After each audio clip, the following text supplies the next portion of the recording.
Praise lord. ఈరోజు వాక్య ధ్యానాంశంగా మత్తయి సువార్త 8వ అధ్యాయము 20వ వచనం చదువుకుందాం. అందుకు యేసు నక్కలకు బొరియలను ఆకాశ పక్షులకు నివాసములు కలవు కానీ మనుష్య కుమారునికి తలవాల్చుకొనుటకైనను స్థలము లేదని అతనితో చెప్పెను.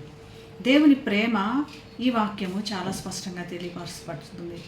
మనుష్య కుమారుడు, దేవుని పుత్రుడు, వాగ్దాన పుత్రుడు మన కోసం వచ్చి ఆయన సర్వ సుఖములు, సర్వ సౌకర్యాలు లాంటివి అన్నీ దేవునితో ఉండాల్సిన భాగ్యాన్ని వదిలిపెట్టుకొని నిన్ను నన్ను ప్రేమించాడు కాబట్టి తండ్రి ఎదుట మనల్ని నిర్దోషులుగా, ప్రేమ కలిగిన వారుగా నిలబెట్టాలి కాబట్టి ఈ లోకానికి వచ్చి తన ప్రేమను వ్యక్తం చేస్తూ కేవలం నివాసం కూడా లేనివాడిగా కనపడుతున్నాడు.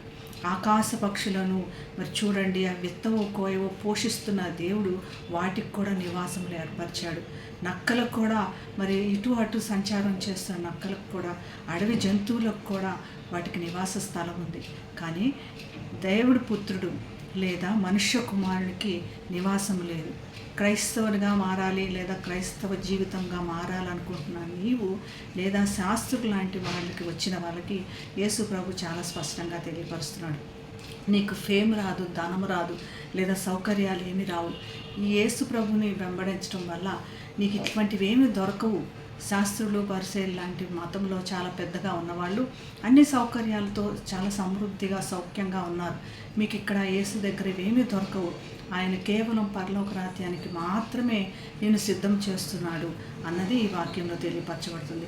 ఈ మనుష్య కుమారుడు సదాకాలము పరలోక రాజ్యంలో నీకు నివాసం ఏర్పాటు చేస్తాడు. ఈ లోకపు భోగముల గురించి, ఈ లోకపు సౌఖ్యాల గురించి నీకు అవసరం లేకుండా నిన్ను పోషించే దేవుడు నీ చేయి విడిచిపెట్టడు. కానీ వాటి కోసం నువ్వు జీవించేటట్లయితే యేసుతో నీవు జీవించలేవు అన్నది ఈ వాక్యం తెలియపరచబడుతుంది. మరి నీవును ఎలా ఉన్నాము?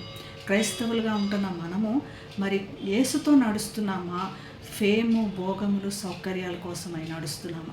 ఒకసారి పరీక్షించుకొని దేవుని ఎదుట మనల్ని సరి చేసుకుందాం, ప్రార్థన చేసుకుందాం.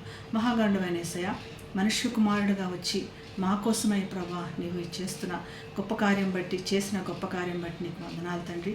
తండ్రి ఎదుట ప్రభా పరలోక రాజ్యంలో మాకు సదాకాలం నివాసం ఏర్పాటు చేసినందుకు కృతజ్ఞతలు ప్రభా. మేము ఎలా ఉన్నామో మాకు తెలియపరిచి మరి మేము సరిగా లేనటువంటి మార్గంలో సరి చేసుకుంటానికి కూడా మాకు శక్తిని దయచేయమని, పరిశుద్ధాత్మని కృపతో మమ్మల్ని నింపమని యేసు నామమున ప్రార్థిస్తున్నాం తండ్రి.